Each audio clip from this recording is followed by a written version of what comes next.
All right, we get it rolling on the Krug Show. Hope everybody's having a great day today.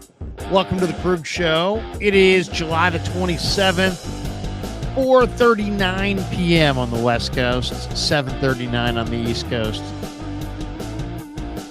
Thanks to Pig and a Pickle, the best barbecue in all of Northern California, for being the title sponsor of the Krug Show. Check them out in Corte Madera and Emeryville, and they're open 7 days a week from 11 a.m. till 8 p.m. or until they run out, and they do run out. Check them out. Get it all. It's all fantastic, but the brisket is amazing. The brisket chili, equally amazing. Go say hi to Damon. Go say hi to Mary. Tell them that Larry Krueger sent you, and we're also brought to you by Sharp Corners Sports Cards and Collectibles. 205 Cypress Avenue in Pacific Grove, California. Call my good friend Anthony Catania at 831-521-5264. Sharp Corners Sports Cards and Collectibles for your sports cards and collectible needs. And thanks to them for sponsoring the Krug Show. Also, got a brand new sponsorship deal with Mancini's Sleep World. Thanks to Mancini's for partnering with the Krug Show. We'll tell you more about that here in the coming days. A lot to we'll tell you how you can, support the Krug Show, buy yourself a mattress, get a great discount simply because you're a listener or a viewer on YouTube to the Krug Show. So there you go. So we're gonna have that coming up here in just a matter of days. But we've been at training camp the last couple days, and they're doing it in blocks. So we titled this Krug's Big Takeaways after the 49ers' first block of training camp. You might be sitting there going, what the heck's a block of training camp? Well, in the NFL definition of block, it's 4 days. So you go 4 days, then there's an off day. So 4 days on, 1 day off. 4 days on, 1 day off. So there you go. It's an 8 and 2. Out of 10 work days, you're potentially working 8. Not potentially, you are working 8. So there you go. But anyway, so the Niners work. So they went, today is Saturday. So they went Saturday, Friday, Thursday, Wednesday. Those were the Wednesday, Thursday, Friday, Saturday. Then they're off Sunday. Then they'll go Monday, Tuesday, Wednesday, Thursday. They'll be off Friday. That's basically the schedule that they're on. So in the first block, the first 4 days of camp, which wound up today in Santa Clara, kind of a weird day in Santa Clara today, kind of an uneventful practice. Also kind of weird weather. It was like there were no fans. It was mild weather. It almost didn't even seem like training camp. It was very bizarre weather-wise today. But the 49ers, and it was kind of a humdrum practice. We'll talk about it. But here are some takeaways through the first 4 practices as we get the 1 day off. And these are in no particular order. By the way, all the people in the chat going, hey, Krug, you're lazy, you're late. Thank you, and thank you. Ken says, Larry, late and lazy. Thank you. Lazy. I love you, boy, but you're fucking lazy. Thank you. Lazy, but just working and working and working. Leo should drop this one. Hey, Krug, what the fuck? Which really could be, applicable to any aspect of this show. Just dropping in the WTF. I mean, that could be on point. It could be nothing. It could be about the fact that we were a few minutes late in starting. It could be anything. It could literally be anything. JD Durham with the pig in the pickle. There we go. Robin in the Bay says, hit the like button. Moncrine Eggcorn, which is just a phenomenal handle. Krug, what's the status of Mason Pline? He looked good. He looks good. I'm loving me some Mason Pline, and the Niners are too. And wait till the games get going. This kid's good. He's smart. He's big. He's got great hands. He's smart. Now we got to find out exactly how well he plays. But he's got some outstanding traits, no question. But here we go. 5 takeaways, and then we'll get into some of your chats. And if you guys if you have a takeaway, if you've been to practice, or if you've heard people talk about it, or if you just have a theory, if you're in the chat and you want to drop your takeaway the first week of 49er camp, feel free to drop it in there, and we'll read some of the better ones. But takeaway number 1 for me, and I may crack this is the new soda in the cooler at the Niner practice. And I shouldn't be drinking soda because it's not good for me. And they're not sponsoring the show. But I'm having a Starry. Has anybody had a Starry before? It's not it's not bad.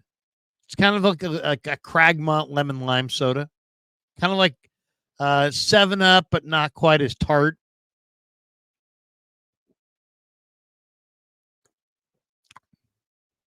Kind of like maybe like a Sprite, like an off-brand Sprite.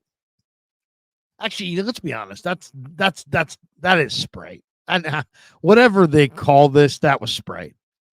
Starry found a way to steal Sprite and just call it Starry. That is Sprite.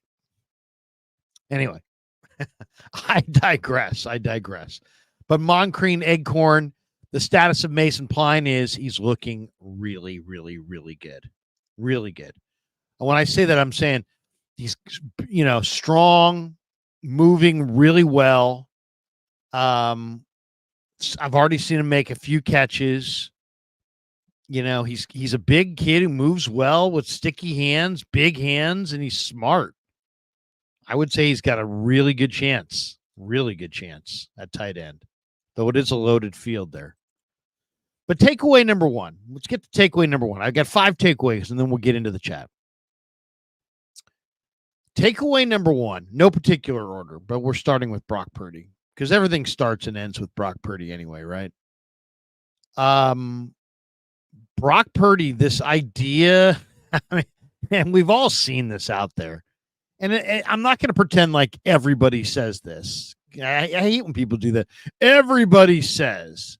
Not everybody's not saying one thing about Brock Purdy. There's a lot of people out there that believe in Brock Purdy at this point. There's a lot of people out there that think that Brock Purdy's a really good NFL quarterback. So you can't be like, everybody says this guy sucks. No, everybody does not say this guy sucks. But there are people out there who are projecting Brock Purdy to come crashing back to earth. And I've already seen it mentioned in a few different annuals. Well, if Brock Purdy suddenly remembers he's a seventh round quarterback, blah, blah, blah. In other words, if he has regression out of left field, if he somehow the bubble bursts, the clock strikes midnight, whatever way you want to say it, you're just saying, I don't think he's legitimate. And I think he's had 2 amazing years, and he could come crashing back to earth because, what we're seeing wasn't real. And that was, there was an awful lot of people. Come on, let's be honest about this. There were an awful lot of people at different points, maybe not very much now, but there were an awful lot of people early on who were in that camp of this is beginner's luck. He's off to a hot start. Come on, it's a game. He hasn't faced anybody twice. Then it was like, he hasn't faced a really good team on the road.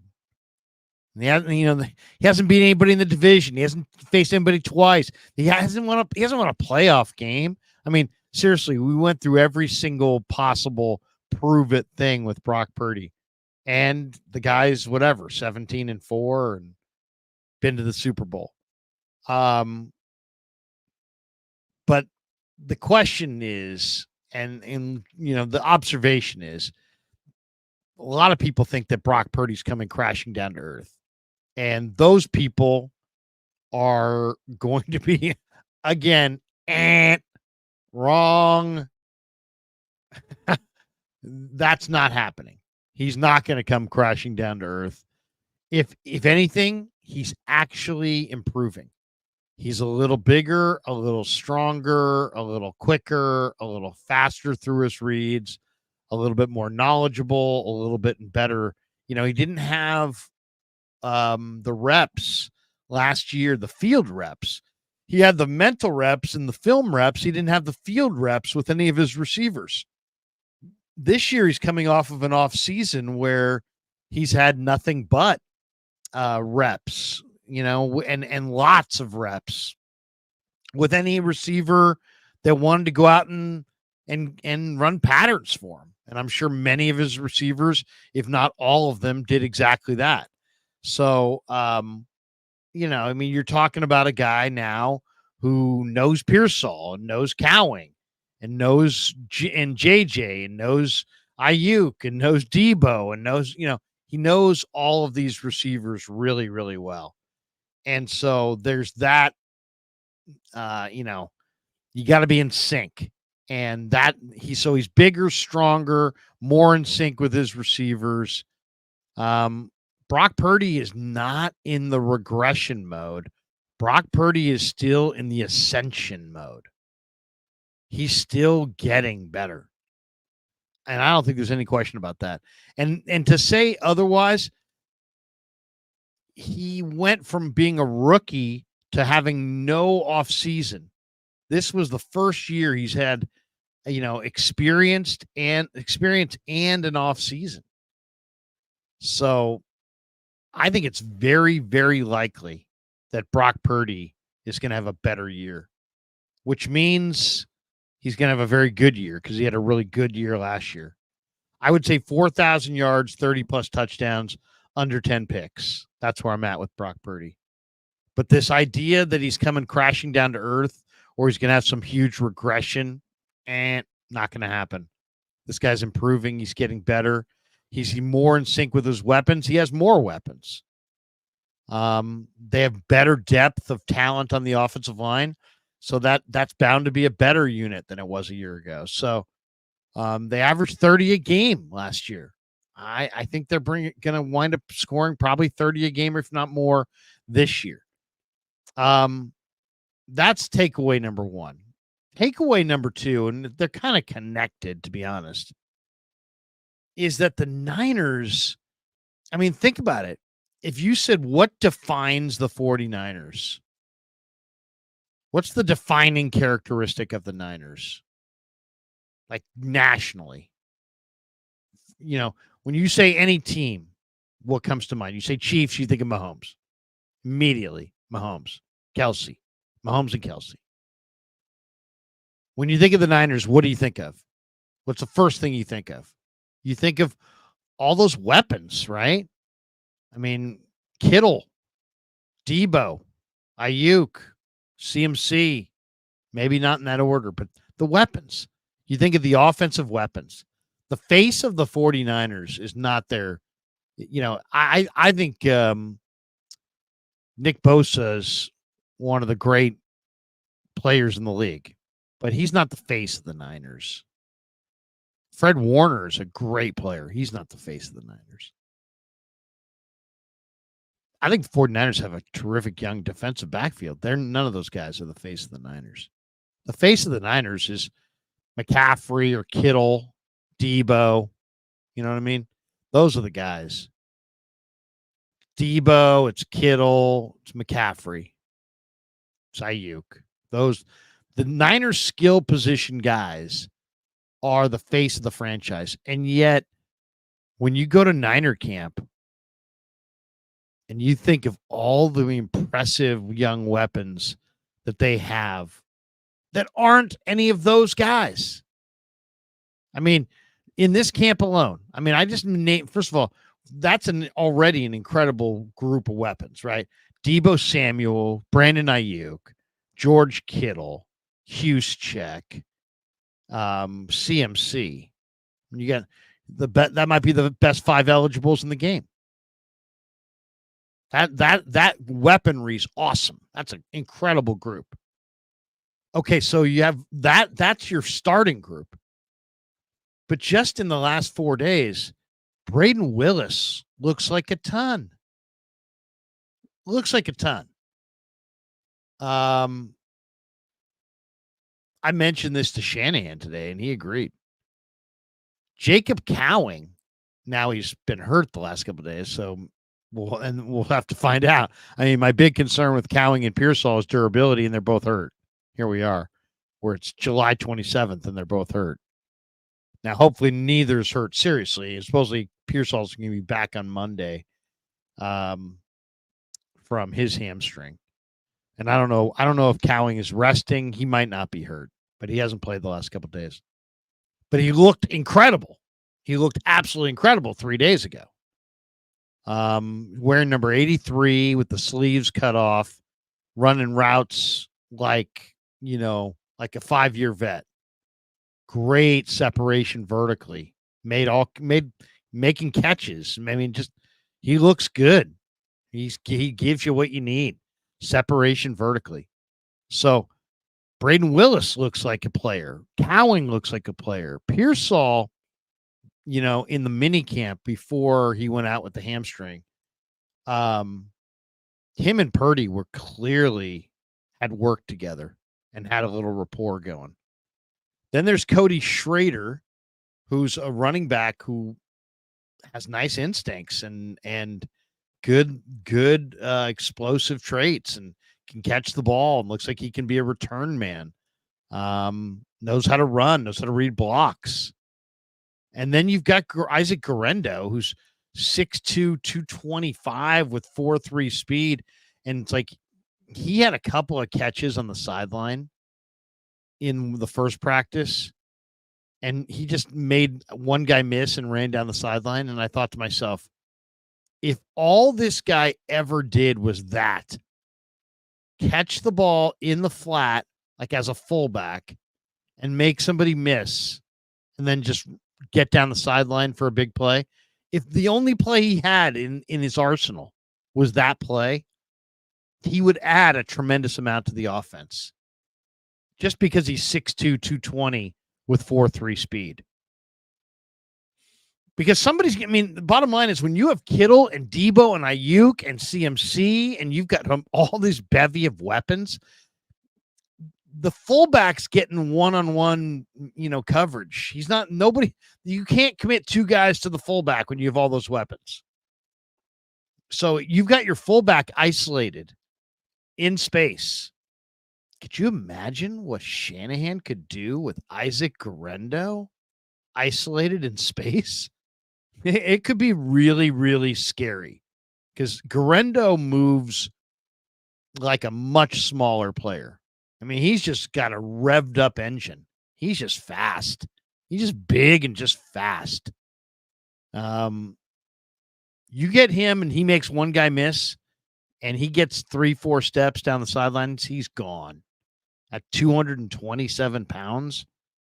That's a big boy rumbling at fast speeds.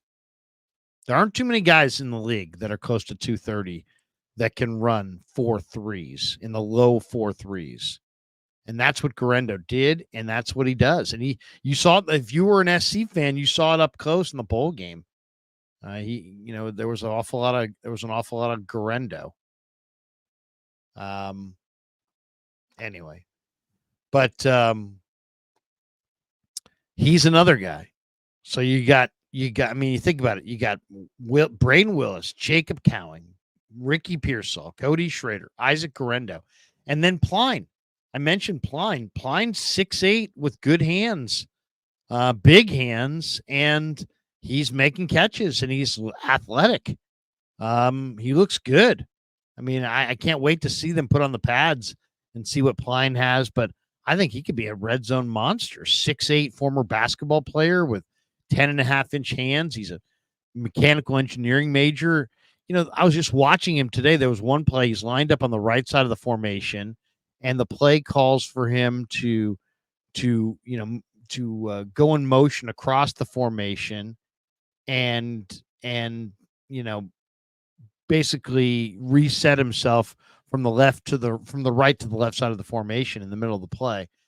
You have to have some intellect, football intellect, to be able to digest everything that is required of the tight end in this offense. There's just a lot that goes into the shifting and the motion and the pre-snap, trying to fool the opponent, trying to figure out what the mismatches are, trying to define coverage. And they use the tight end and the fullback a lot for those things. And so you got to be a smart player and to be in this Kyle offense. And you've got a guy there in Pline who's a very, very smart player. So that, to me, he is very intriguing, very intriguing. So, I mean, think about it right there. Takeaway number 2. You've got this deep group of weapons, and now you add, 6 more weapons? Willis, Cowing, Pearsall, Schrader, Garendo, Pline. 6 new weapons on a team that already had the best group of weapons in pro football.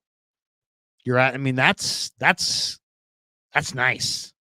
I mean, the Niners have depth of their skill positions now. That's really, really good.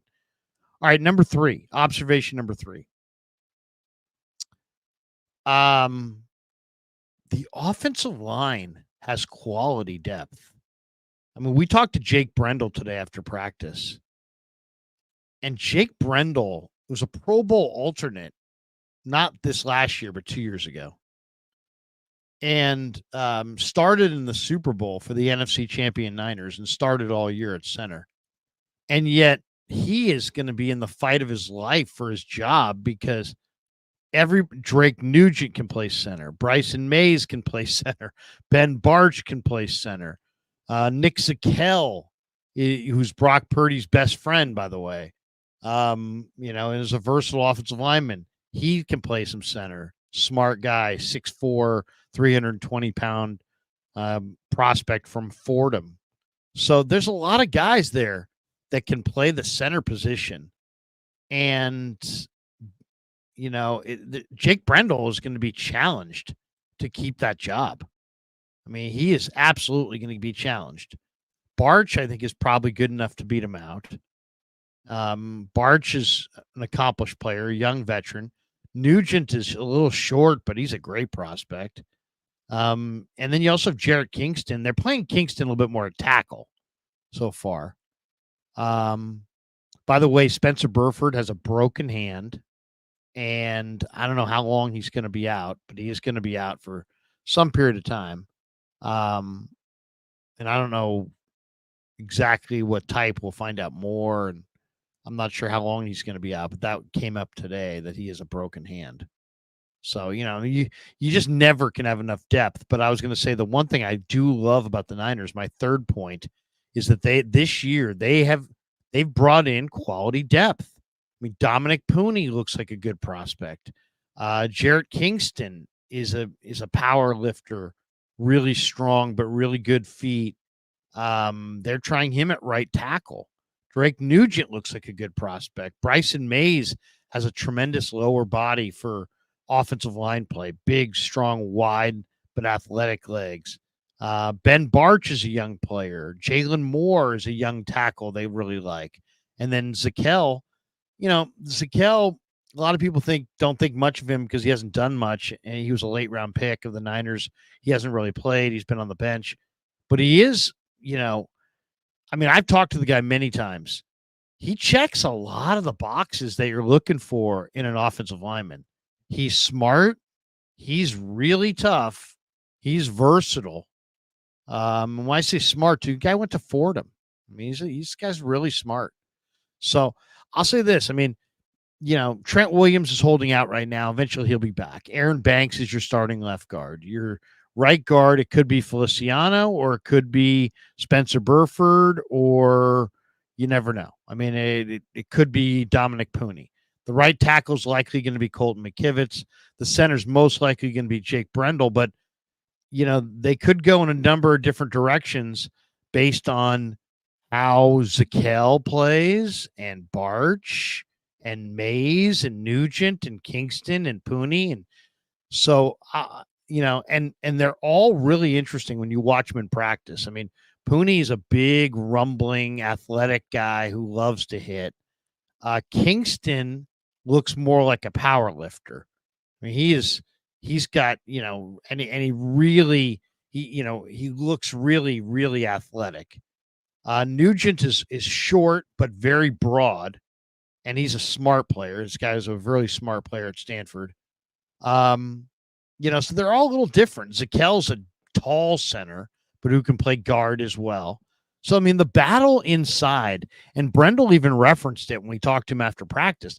I mean, and he said to him, I said, hey, do you share with these guys, what your your tricks of the trade are? Because you got a lot of young guys in this camp. Or do you look at it like, man, everybody's, not everybody's a free agent, or everybody's out for themselves, but that, maybe you don't share. Maybe you're not as willing to share. Here, I'm going to share the screen here, and we'll hear what Brendel said here. This is, I thought, Brendel's a good dude, and this is why. And Brendel's a real pro. This is why. Okay, here, listen to this answer. Are the knowledgeable guy who can impart. Let me stop that. Let me bring it back to the front. Here's my long, wordy question and his eloquent answer. Here it is. Jake, there's a lot of good depth, as you said, in the room. You're a veteran. Is it a competitive situation, or do you feel like you are the knowledgeable guy who could impart some wisdom to some of the young guys? I mean, there's always competition. That's just the nature of the league. I feel like as soon as you get comfortable and complacent, that's when you lose your position, you lose your spot. But at the same time, I'm not going to be one of those vets that is not an open book. It's not going to help the young guys, because as a group, we need to succeed. As a group, we need to be as best as we can be, and being kind of selfish and just worrying about myself wouldn't be the best move to get to our end goal. So there you go. And I love hearing that, because that's what you want to hear. It's like you want this guy to share wisdom he has. There's a lot of young guys there. I mean, this is a very young offensive line room, and they need their veterans to step up. But that was takeaway number 3, is just between Pooney and Kingston and Nugent and Mays and Barch and Jalen Moore, who's not very old, and Zakel. You got a room full of young offensive linemen behind your starters. That's, there's some good talent there. Now, none of those guys are blue chip. Like, there's not a first round pick there, or a former, high pick on another team or something, somebody who's got a blue chip talent. They're all, for the most part, developmental type prospects, but there's a lot of them, and there's some good talent there. And I'm sure Chris Forster probably feels a whole lot better than he did about this line a year ago, at least about the depth. Okay, so that was takeaway number 3. Takeaway 1, Brock Purdy is actually improving. Takeaway 2 is the Niners have depth of offensive weapons that's almost nearly unmatched.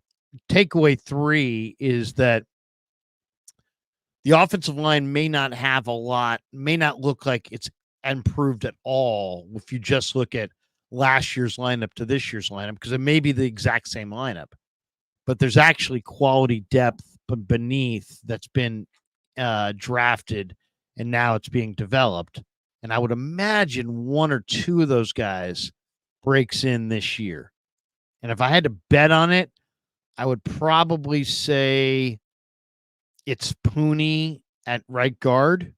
That would be my guess, but you never know.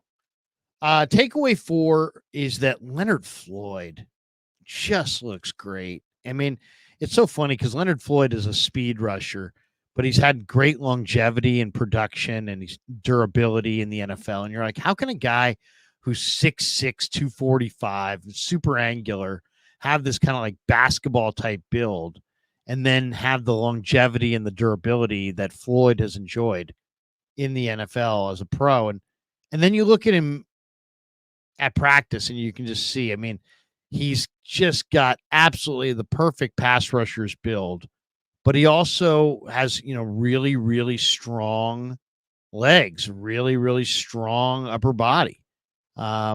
and he doesn't carry a lot of weight, but he's got great strength, and his ability to turn speed into power is impressive. And he's just going to have a great year. I mean, there's no doubt. I've been covering Niner camp for a while. This is the best edge rusher Nick Bosa has had opposite him since Nick Bosa was at Ohio State. I mean, this is better than D Ford. This is better than anybody they've had in recent vintage. Leonard Floyd is more explosive than any of the guys. He's been more productive, more consistently. And you can see it. He's got a first step that's incredible. He's 6'6", so he's flying off the edge. And he's a great speed rusher. I mean, some guys set you up with their bull rush, and everything's predicated off their bull rush. This guy's speed to the edge is so dominating that it's like you got to account for that on the first play of the game. Otherwise, he can dip that shoulder and just hunt the quarterback, and you just, as an offensive tackle or a tight end, you just whiff, and the quarterback's, on the ground, and there's a fumble and the ball's going the other way, and it's all kinds of bad things happen. So Leonard Floyd looks tremendous. Whatever they're paying him, it's not enough. He is the best outside rusher I've seen opposite Bosa since Bosa has been a Niner, and that's Bosa's entire NFL career. So that's takeaway number 4. I think if they can just spot Leonard Floyd on the right downs, and really what it comes down to is Yatir Gross-Matos playing in front of him, who also looks really good, by the way. If Yatir Gross-Matos can hold down the fort on first and second down and some of the obvious rundowns and free up Leonard Floyd to just play on passing downs and key third downs, then that probably is going to make the entire front. Because if you can get a fresh Leonard Floyd and Nick Bosa, you got a great chance to hunt down the quarterback. All right, that's takeaway number 4. Takeaway number 5 is that, and this to me seems like the overwhelming theme.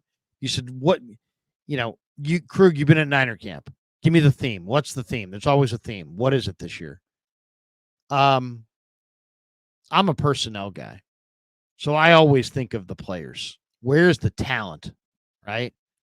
And what's really impressive is how much young talent the 49ers have accumulated in their secondary. They got a lot of it. They got a lot of really good young talent in their secondary. I mean, if we just went through it, we'll start at the safety spots. Talanoa Fonga, all-pro player. He's really young. Jair Brown. I mean, what's a Fonga? Fonga's a really, really young football player. He's 25. Yeah, he's 25. Talanoa Fonga, 25 years old. Jair Brown. Jair Brown's a hitter. He's got great nose for the football. Loves football. Watches it. Tons of film. Super smart football player.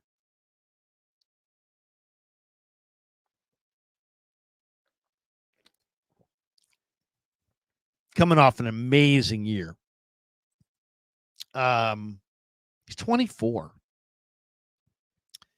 24. I love Jair Brown at Penn State. Then I watched the Rose Bowl, and I wasn't even that big. I wasn't even honing in on him. I'm just sitting there watching Penn State, Utah, defensive MVP, sacking the quarterback, interception, bunch of tackles. He was everywhere. Defensive MVP of the Rose Bowl against Utah. And he was on the Feldman's Freaks list, so he's a crazy athlete. And then I started doing the deep dive, and I read the Brugler draft guide on him, and they're like, yeah, this guy's the New Jersey All-State, state leader and career leader in steals, all-time career leader in steals for New Jersey basketball. And you can see it. I mean, he breaks on the ball. His break on the ball is outstanding. So you got Hufanga, and he's 25.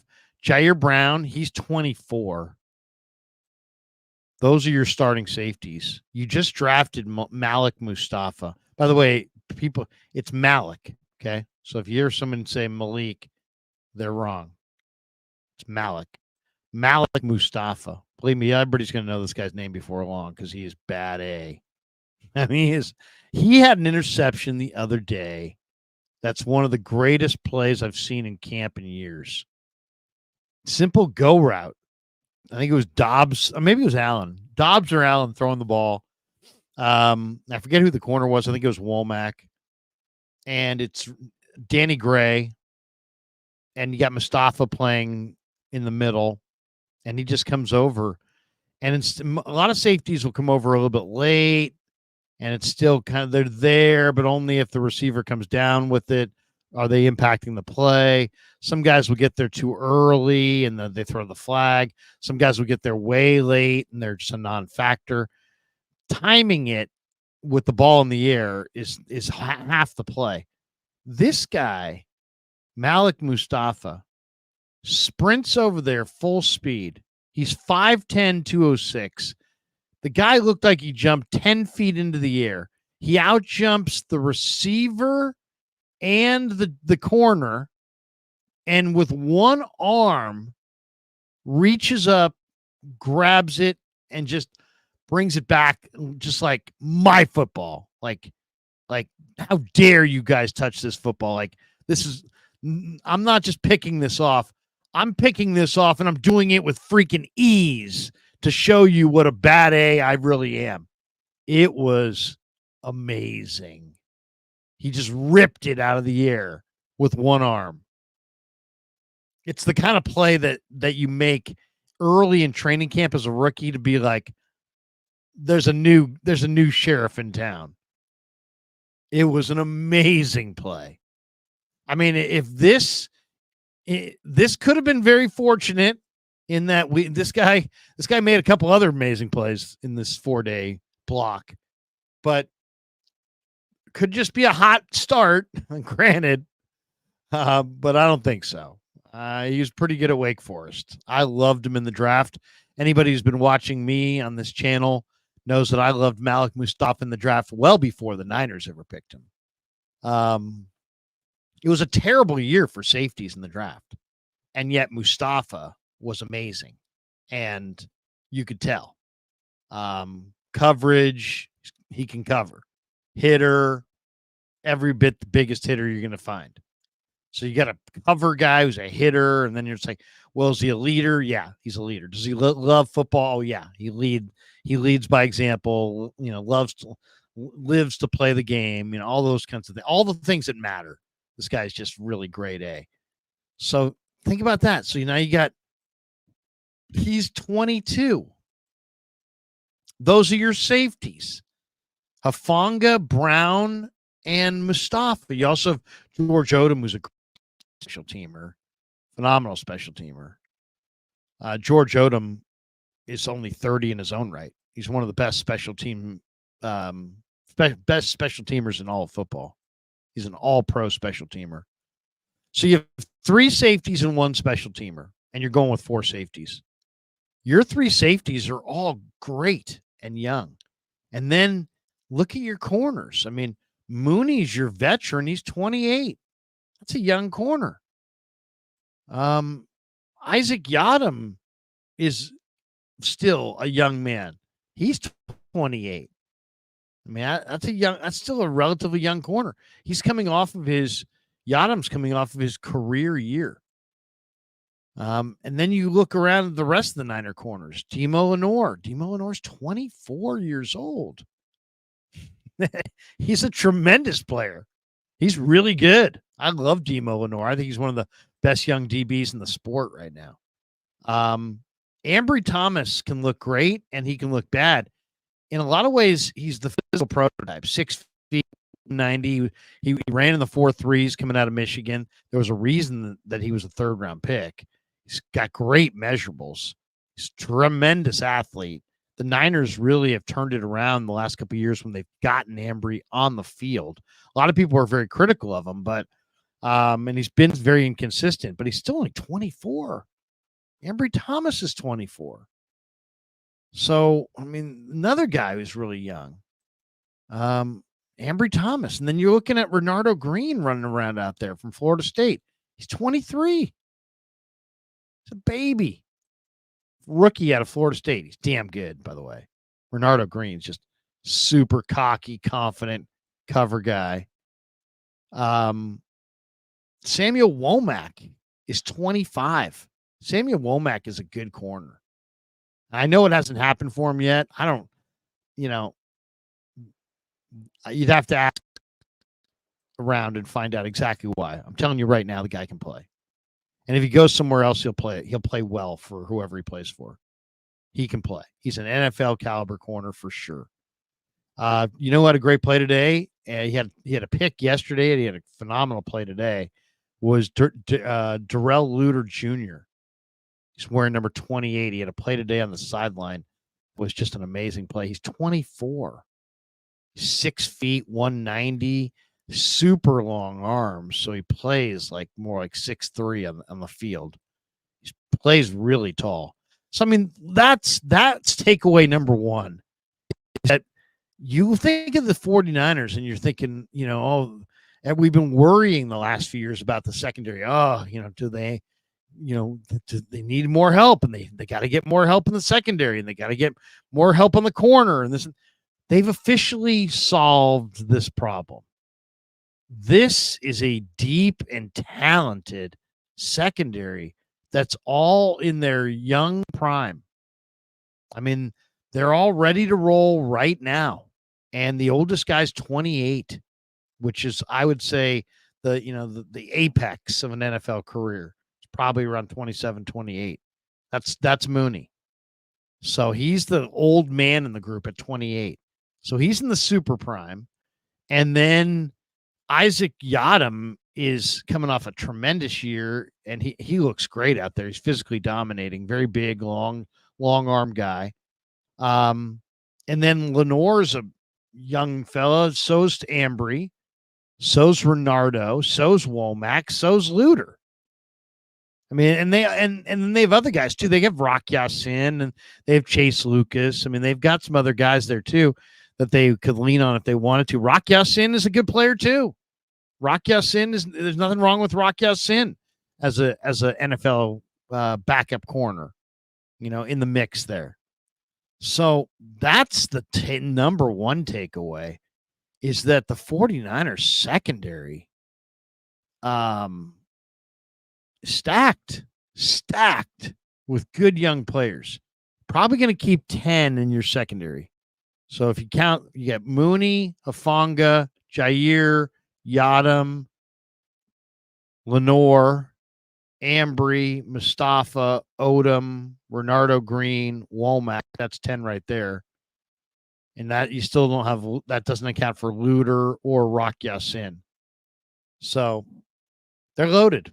They got a really, really good young secondary. And can they coach them up? Can Sorensen and Staley and these defensive coaches, can they coach them up? Can they get them ready? Because that's a ton of good defensive back talent. That's a really good group back there. Now, I don't know what they'll be up front. I mean, you got Bosa and Leonard Floyd to start. You took away Armstead. You're not going to have Greenlaw for a lot of the year this year. So can you stop the run?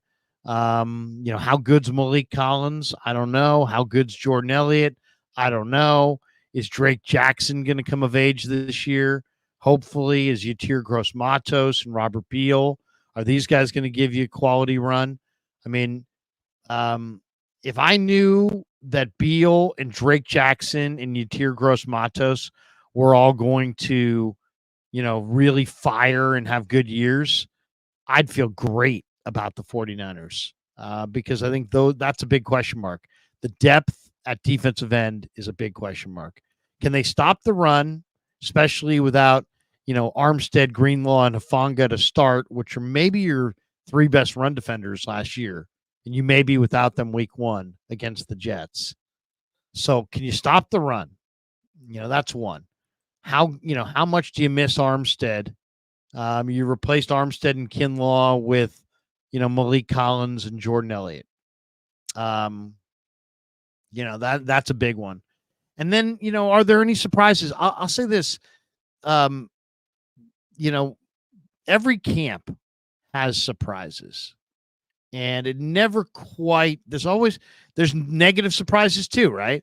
A guy that you thought was going to be really good, man, he's not, either he's an attitude problem or he's an injury problem or he's a durability issue or he's just not good. There are misevaluations all the time in the NFL. That happens. You take a guy, the Niners took Trey Sermon in the 3rd round. They took Trey Lance in the 1st round. They took, they've missed Solomon Thomas with the 3rd pick overall or 2nd pick overall. So it happens. But just if you're just saying, give me the surprise, you've been out there for 4 days watching the Niners. What's the surprise of the first 4 days? And there's been some good things for sure. I really liked what I saw from Garendo before he went out with the injury. He's really big and explosive. And Malik Mustafa looks amazing. And Renardo Green looks really, really good too. But if I had to say surprise, I wasn't sure what I would see, and I was surprised, positively or negatively. On the negative side, I think they're kidding themselves if they think that Devondre Campbell is going to replace Dre Greenlaw and that's going to work out. I don't see Devondre Campbell being like Dre Greenlaw. He just doesn't seem like he's got that kind of pursuit ability. And I hope Jalen Graham, D. Winters, if there's a linebacker on the cut down that they like, but something worries me about Devondre Campbell stepping in for Dre Greenlaw. We talked to Devondre at the end of I said, what I asked him today, I said, what do you like about this defense? Or why do you think you fit this defense? And, he's been in it before. So that's one of the things. Here we go. Why don't we just play this? I'll play this here for you. Since I asked the question and I have it right here. Here we go. Here is me talking to Devondre Campbell earlier today from training camp. Cue this up a little bit. Here we go. Devondre, why is this scheme a good fit for you? It's a scheme that I've played in before, so like I said, I'm familiar with it. But there's just a lot of great players here, so there ain't gonna be much attention on me, and I can just play free. So that's his mindset. He if you come here, you can, you've got other guys who are gonna have to be accounted for, and you can kind of blend in and just make plays. So we'll see. We'll see how it works out. But you do have Jalen Graham here, and you do have D. Winters here. Both those guys look really, really good. But I would say if there was one, the last takeaway from the first 4 days of camp, you said, give me somebody who really stood out. I would say, and there's been a few, right? Not quite stood out, but they're looking pretty good. Jacob Cowing, I thought, is looking pretty good. He's looking pretty good. He got hurt, but he had one really nice day where he was making catches. Braden Willis is looking pretty good. He's made a few plays down the field. He's made some nice catches. I'd say definitely Cody Schrader has looked pretty good. He just works really hard, and he's just really an effective player. I think, people are going to like him when they see how effective he is. He's a guy that he produces, and you can see keeps the legs churning. He's really determined. I think he's going to be impressive.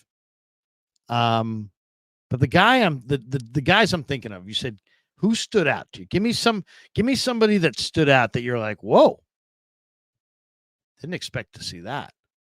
And I would say it's number 60, Shaquille Brown, and number 66, Evan Anderson. These two guys stand out. They really stand out. And it's an amazing thing to stand out when you're a fourth string defensive tackle. And that's what those guys are. The ones are Javon Hargrave and Malik Collins. The twos are Jordan Elliott and Kevin Givens. The threes right now are Kalia Davis and T.Y. McGill. And the fours are Shaquille Brown and Evan Anderson. Let's talk about Shaquille Brown, first of all. He went to Troy. He's 6'3", 295. You should see the legs on this guy. I mean, it's just absolutely the biggest legs you've ever seen in your life. This guy's just absolutely power-packed, meant to play inside. He's 295 pounds, and he's pretty good, moves pretty well. I mean, we're talking about a pretty explosive interior pass rusher at 295 pounds with tremendous base. There's a lot to like there. I mean, very athletic, very natural. That's his weight. I mean, that's just the way he's shaped. So he's really explosive. But the guy who's even more incredible is Evan Anderson. This 6'1", 320. They list him at 326 pounds. I would say he's 340. He looks about 6'1", 340 from Florida Atlantic. But what this kid has cannot be taught. He's just got great natural power, and he does all these things right. I mean, for a it's a very, you've heard me say many times, it's a technique-rich position. And this kid's raw. I mean, we're talking about, he's 22. Florida Atlantic, 22-year-old. Now I can see after 2 or 3 practices, if there's one player that has stood out to me, I mean, Shaquille Brown would be close second, but it's this kid, Evan Anderson. Now, the 49ers gave him a big signing bonus. They guaranteed him like $280,000. Because they were trying to lure him away from signing with other teams because he was coveted. He was a highly coveted, undrafted free agent. Lots of teams wanted him. Niners had to pay him a lot of money to get him, and they did. It's really interesting. They were bad against the run last year at the point of attack. They've really been bad against the run at the point since DJ Jones left. This guy is just an absolute house. But like when you watch him, he needs to get in better shape. But he moves incredibly well at whatever weight he's at. You know, if he's 6'1", 340, I mean, this guy moves really, really well for 6'1", 340. This guy moves. So an athletic moving player. The strength in his hands and his upper body, he anchors, he splits double teams. He has to be combo blocked. This is the big body that will keep bodies off of Greenlaw and Warner and, whoever else, Graham, Winters, whoever else the linebackers are going to be. Evan Anderson is a 2-gapper. He can handle combo blocks. He can split them. He's got crazy functional strength. I don't know exactly what his workout number was. I think it was a pretty good number as far as his bench, but functionally he's incredibly strong. But then just watching him in some of these drills where the linemen are moving around, he moves his 340 well. I mean, really well.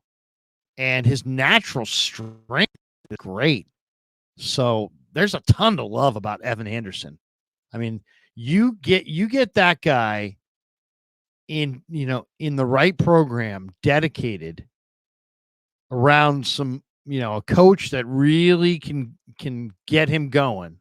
And maybe Chris is that guy. A year from now, you're going to have something enormously special. And you're going to sit there and go, what? Evan Anderson's an all-pro? Yeah, because this kid's so big and strong. He's 325 pounds or 340, somewhere in there, with incredible feet and rare strength. So, and really, really good speed and strength in his hands. And I mean, this kid's an exciting prospect. It's so funny because sometimes, certain players wind up going in the top 10, and then other guys, will be these incredible prospects, but they just get passed over altogether. Usually because they didn't go to the right school, or they were out of shape, or there was an injury involved. There's usually some story involved, but it happens all the time. And on the same team that found Brock Purdy with the last pick, they found this kid, Evan Anderson, after the draft, and were smart enough to pay him an absurd amount of money for an undrafted free agent to lure him in. And usually, if you look at a depth chart at, from when you cut from 90 down to 53, generally you're going to have, 10 defensive linemen would be like the most, right? 5 defensive ends, 5 defensive tackles. So let's just say the 5 defensive ends: Nick Bosa, Leonard Floyd, Yatir Gross-Matos, for sure. Those 3. And then 4 and 5 are going to probably be Drake Jackson, Robert Beal. And that's probably it. If one of those guys isn't right, then let's say Jackson can't get healthy, it'll be Robert Beal and somebody else, either one of the guys they have in this camp or likely somebody from another camp. But they'll probably keep 5 defensive ends and 5 defensive tackles. The defensive tackles will be Malik Collins, Javon Hargrave, Jordan Elliott for sure, probably Kevin Givens. So those 4 for sure. And that means that T.Y. McGill and Kalia Davis and Shaquille Brown and Evan Anderson could be battling for one spot. So that's going to be interesting. And I would say, based on what I've seen, Evan Anderson and Shaquille Brown are going to beat out T.Y. McGill and Kalia Davis. Now, T.Y. McGill's a veteran. He's been around. He's been on 8 or 9 teams, but he's functionally strong. He plays at a really good with a really good motor. He's a great guy. He's a 1-gap penetrating tackle. He's not a 2-gapper. He's more of a 1-gap penetrator. Kalia Davis, I think, is kind of the same thing. He's a little stronger, a little younger, and has a little bit more potential to be a pass rusher. But I think at the end of the day, they're very similar. They're 1-gap penetrators who don't play the run with great consistency. So then I really think Evan Anderson and Shaquille Brown probably, even though they're listed here as the 4th team, they're probably already ahead of Kalia Davis and T.Y. McGill. But the question is, they still, it's still one of, they could be competing against each other. Shaquille Brown against Evan Anderson, but watch those guys. Watch those 2 guys. To me, definitely Brown and Anderson would be like, if you said the first 4 days of camp, give me the thing you're most excited about. The Niners have in Evan Anderson a big, strong 2-gap tackle who also has pass rush ability, who looks like could definitely play in the rotation. And Shaquille Brown looks even stronger in some ways. And he looks like he might be ready to play in a rotation. So I mean, though it's a very difficult position to find interior players that can move, are strong, and can maybe give you some pass rush. And the Niners found two of them there in Evan Anderson and Shaquille Brown. So to me, that is the most exciting part of the first 4 days, is that they've got two special defensive tackles there that are going to really help. I mean, that was a major question, is like, what was their defensive line going to look like? Now with those two guys, they're fortified in the middle. Now the big questions on defense are really, is Drake Jackson and Robert Beal, are they ready to contribute? If not, can they find a defensive end on the street to help them? And then is Campbell going to be good enough stepping in for Greenlaw? Or do you have to lean on, Tatum Bethune, Jalen Graham, D. Winters? That's a question. And then the young secondary, I think, is really, really.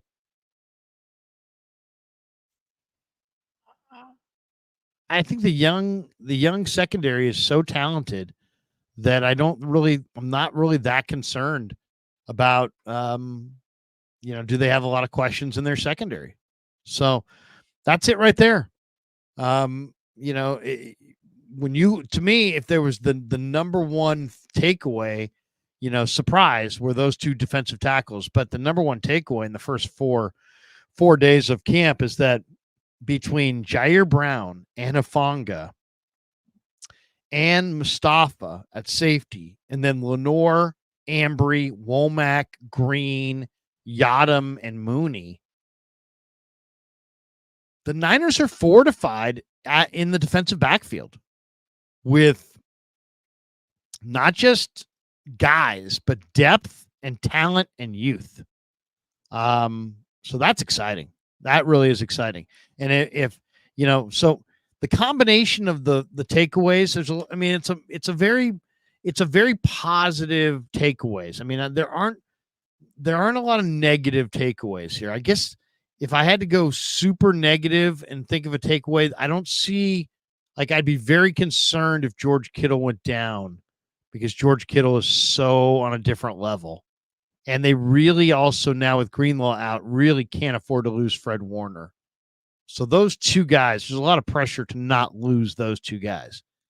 But when you look at this team and you say, all right, 49ers, give me the quick, the quick thumbnail sketch. Brock Purdy is getting better and is already damn good. They have a great deep collection of offensive weapons that might be the best in pro football. And they've added significant pieces to that group. Their offensive line has got some questions, but it's deeper and younger, especially in the interior, with better potential options than it's been in years. Leonard Floyd looks like the most dangerous, bookend to Bosa the Niners have ever produced. And the young DBs are, stacked, ready, and loaded. I mean, they're ready to produce. And I think the young DBs are going to lead them. So, and then tack on the surprise being Shaquille Brown and Evan Anderson. Both look very NFL. Evan Anderson just looks like he could be, if he got super motivated with the right young tag team partner, maybe Brown is. They were kind of walking around together. If he could get super motivated, drop 10 to 12 pounds, a year or two from now, Evan Anderson could be a factor. I mean, a major, major factor. He's really, really talented. Okay. Let me hit a couple others of these here. Mongreen Eggcorn. Purdy had the prudent forethought to state his bad intentions to the league to be dominant. Oh, I love that. I saw that. Brock's like, I want to be dominant. He didn't say, you know what? I wouldn't mind being all right. I want to be dominant. I mean, I don't know about you, but I loved reading that. I want to be dominant. Yeah, and by the way, the Burford injury, they're saying he's going to miss 3 weeks. So he's out with the broken hand. And he had been getting all of the run at right guard. Like they were going to try to force feed him as the starter at right guard. So now maybe this opens the door for Dominic Pooney to maybe step in at right guard and get some run. They don't want to. Typically, they don't like handing jobs to people, but maybe Feliciano and Pooney battle it out. If nothing else, it gives them a chance to take a longer look at the other guys, Nugent, Kingston. I'll say this: Kingston definitely moves really well, and he's very strong in the upper body. Nugent is kind of a tough guy, really broad. I like what I see out of Nugent. Mays has got a good lower body. He seems a little developmental, like he might be more of a practice squad guy this year. But Nugent and Kingston and Pooney all looked like they could be NFL starting caliber offensive linemen, in my estimation. And maybe that's right away. Maybe Pooney's a guy that you put out there early on. It wouldn't be a disaster. I really don't think. I think they could put one, if you ask me, what would you like to see in a dream scenario?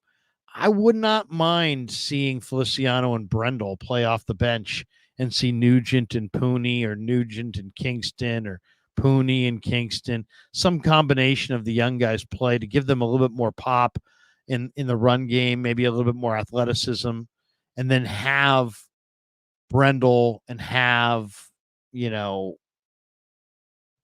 Jalen Moore and have Feliciano sitting on the bench ready to step in at a moment's notice to jump in at any spot. Ben Barch. Somebody says, Stovey says,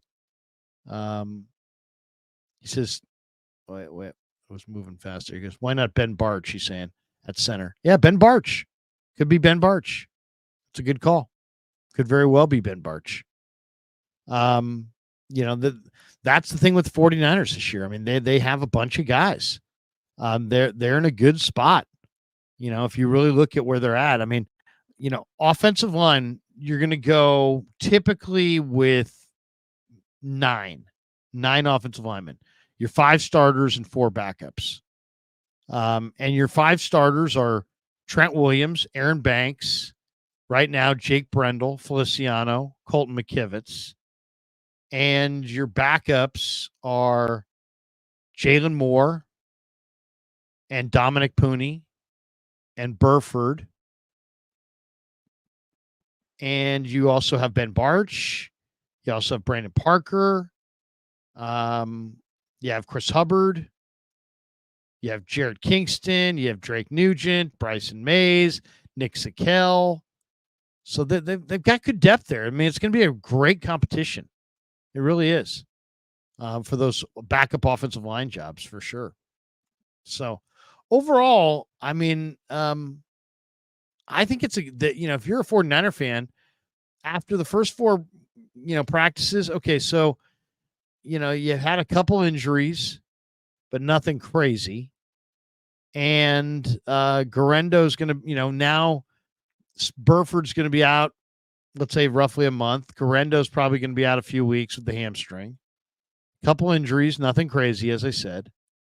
I'll say one thing that's a little surprising to me is no reps at all for Tanner Mordecai.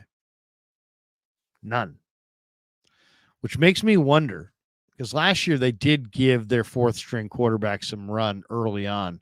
They played 4 quarterbacks last year. I wonder if the plan with Mordecai is just don't even showcase him and just put him on the practice squad.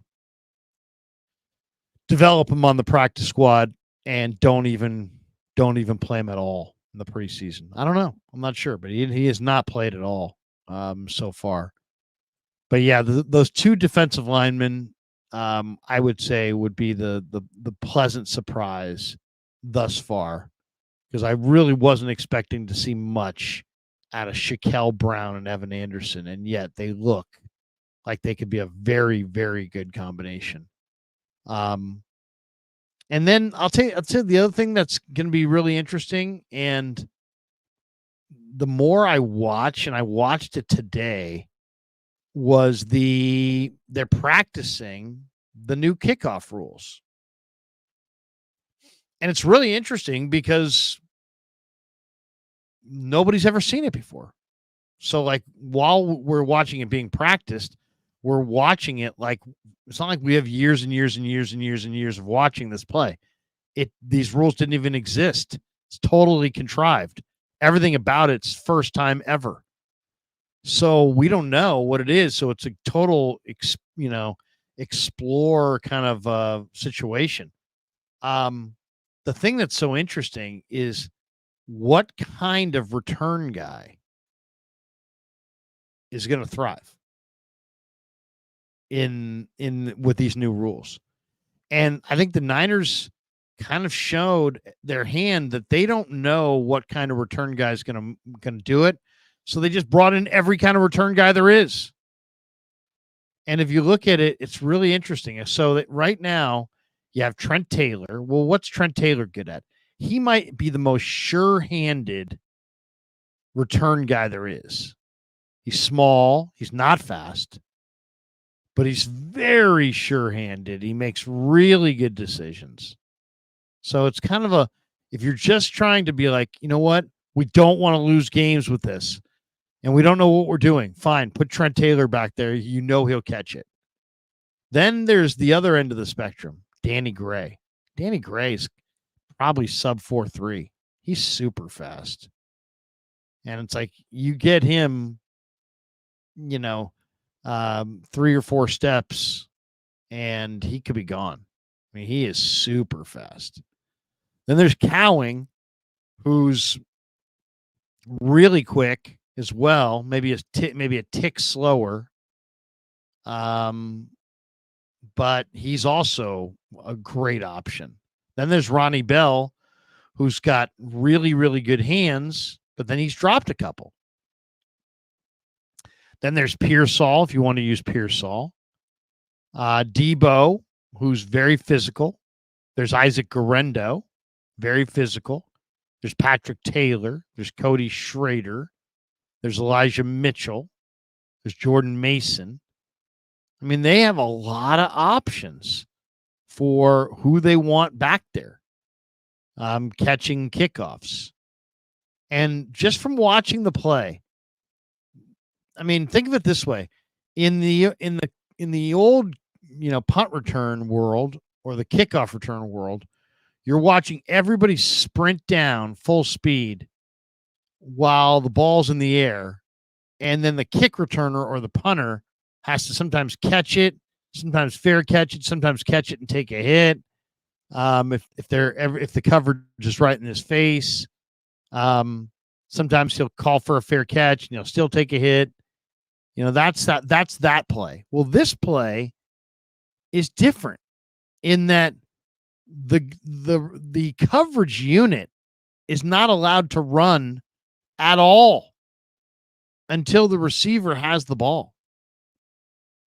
So the receiver's or the runner, rusher, return man, whatever, the offensive return man is going to have 5 or 6 steps of speed generation that before anybody's around him. So when you watch it, it makes you think that the best return guys are going to be like Debo Samuel or Isaac Guerendo. These guys that, they can get up to full speed in 3 or 4 steps, and then they're 225 pounds. Good luck tackling that. Have you noticed that nobody ever seems like they tackle Debo? They either get him early or they get him late. They don't get him in the middle of those runs. Why? Because he's 230 pounds and he's hard to tackle once he's out there rolling. I mean, it's kind of like Terrell Owens. Terrell Owens was so hard to tackle after he got running because he was just so big, so strong, so much body mass, and once you get that big mass moving, that's hard to stop. So I kind of think that Guerendo or maybe Debo may wind up being the return guys that they utilize, just because both guys are big, and you give Guerendo 3 or 4 steps of speed. I mean, you're talking about 227 pounds who runs 4.33. I mean, you give that guy 3 or 4 steps, he's cooking, and nobody wants to get in front of 225-pound man moving that fast.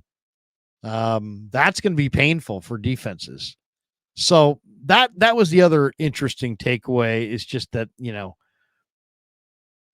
this is a whole new thing, and the Niners have a bunch of different options of returners.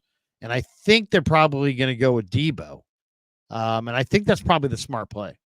But Guerendo did look pretty good at that as well. And they've got a bunch of different options. And that's the one thing. And I mentioned it to Schneider, the special teams coach. I'm like, you guys have like every possible option. He's like, it's really true. We just wanted to make sure we gave ourselves, choices so that we could go with who we wanted to go with at the cut down. So that made sense. And to me, watching practice the last few days, they're going 2 returners at a time, and they're playing around with a bunch of different guys. So it's really it's going to make the special teams on in the 3 preseason games really interesting, because there's nobody in pro football has any reps doing this. So it's like we're going to see some teams are going to figure out ways to do it. Other teams are going to figure out certain kinds of personnel that's going to be effective, but we don't know. We don't know exactly what's going to work. One thing that you can guarantee is that it's a copycat league.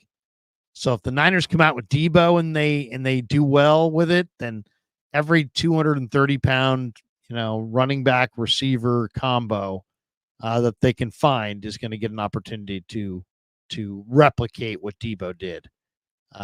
It's the ultimate copycat league. If you show something on film and it works, oh man, you can bank somebody's going to try to copy it. All right. Anyway, that's going to do it for us. Thanks to Pig and a Pickle for being the title sponsor of the Krueger Show. Thanks to our good friend at Sharp Corner Sports Cards and Collectibles. They're at 205 Cypress Avenue in Pacific Grove, California, along the Monterey Peninsula. Thanks to our good friend Anthony Catania at 831-521-5264. And thanks to all of you guys for supporting the Krueger Show. We didn't get to talk to the coach today because the coach was traveling. Tomorrow we'll do some videos. Monday we will be back out at training camp. A lot coming up this week to announce on the show. So, a lot to get to. Chris Hansen says Pig and a Pickle is legit. No doubt about that. And on that note, we will call it quits. But thanks to all of you guys for supporting the Krueger Show. If you've yet to hit like and subscribe, please do. If you hit like, that just helps more people find the show and the algorithm. And if you hit subscribe and hit that notification bell, every time we go live, you'll get a notification that we're going live, and you don't have to miss any of it. Until next time, peace. Yeah, never met a man I've been scared of. Careful, you gon' get